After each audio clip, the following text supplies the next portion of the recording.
ketika kita melakukan sesuatu, kita selalu suka atau kita selalu ingin supaya apa yang kita lakukan, apa yang kita kerjakan akan selalu berdampak. Amin. Amin ya, gak mungkin kita melakukan satu pekerjaan, membangun suatu usaha, mengerjakan sesuatu hal dan torang berpikir bahwa biar Jo, yang penting mengalir saja.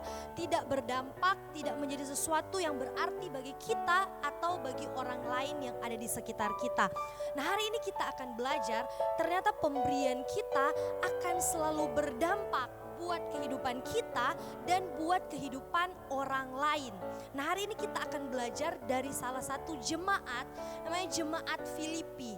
Ya, yang sudah sering kita baca kitabnya. Filipi adalah salah satu jemaat yang dibangun oleh Rasul Paulus, dan di dalam pelayanan perjalanan misi Paulus, Filipi menjadi salah satu dari beberapa jemaat yang menopang, yang mendukung, yang menyokong pekerjaan pelayanan misi dari Rasul Paulus. Mari kita akan belajar di dalam Filipi pasal 4. Filipi pasal 4 ayat 14 dan ayatnya yang ke-17. Kita akan baca 2 ayat saja, tetapi saya sarankan kalau kita pulang ke rumah, kalau ada waktu kita baca dari ayat 10 sampai ayat 20, cerita tentang Paulus berterima kasih kepada jemaat yang ada di Filipi.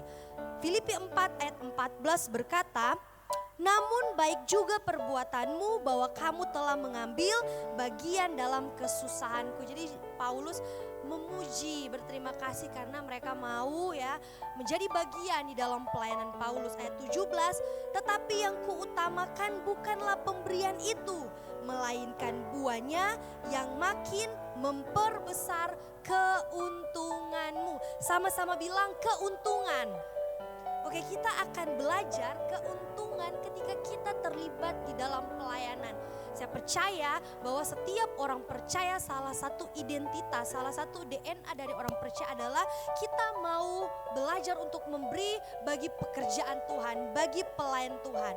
Nah, karena tema kita misi, kita akan belajar ya bahwa ketika kita memulai pelayanan misi bukan sesuatu yang mudah. Ada banyak pengorbanan, ada usaha dan tentunya pertolongan Tuhan. Tetapi kenapa Paulus bisa survive? Kenapa Paulus bisa sangat luar biasa? Bukan karena dia berjalan sendiri, tetapi karena ada jemaat-jemaat yang membantu pekerjaan tangan, pekerjaan pelayanannya melalui pemberian-pemberian. Nah, Paulus kasih sesuatu yang luar biasa bahwa ketika jemaat memberi ada keuntungan, dan hari ini kita akan belajar sama-sama. Yang pertama, keuntungan bagi orang lain.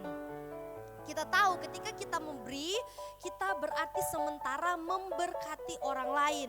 Dan kerinduan Tuhan supaya kita dipakai Tuhan untuk memberkati orang lain. Tuhan mau pakai kita melalui kehidupan kita, kita bisa menjadi berkat buat orang lain.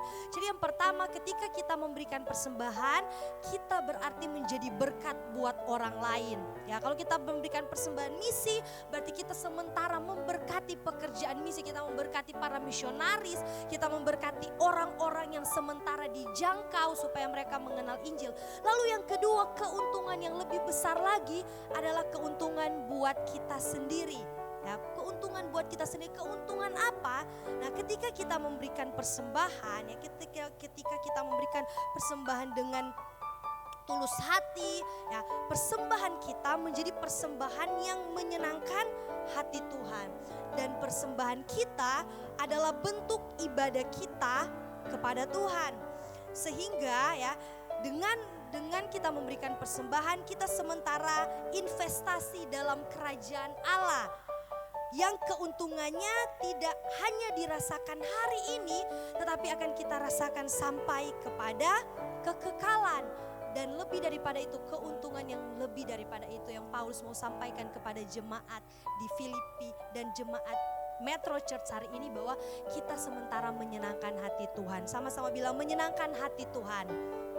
Jadi ingat, ketika kita memberikan persembahan, kita sementara memberkati orang lain, kita memberikan keuntungan kepada orang lain, dan lebih daripada itu kita juga memberikan keuntungan buat kehidupan kita. Kita menyenangkan hati Tuhan, kita belajar untuk berkorban, kita belajar untuk mengatur setiap ekonomi dalam kehidupan, dalam keluarga kita, dalam pribadi kita, supaya apa? Supaya kita bisa menyisihkan persembahan kita untuk pekerjaan Tuhan. Jadi hari ini saya mau mengajak kita untuk kita mendapat keuntungan yang lebih besar lagi. Untuk lebih lagi kita menyenangkan hati Tuhan, mari kita memberikan dengan bersuka cita. Sama seperti jemaat yang ada di Filipi. Siap untuk memberikan persembahan, yang siap katakan amin.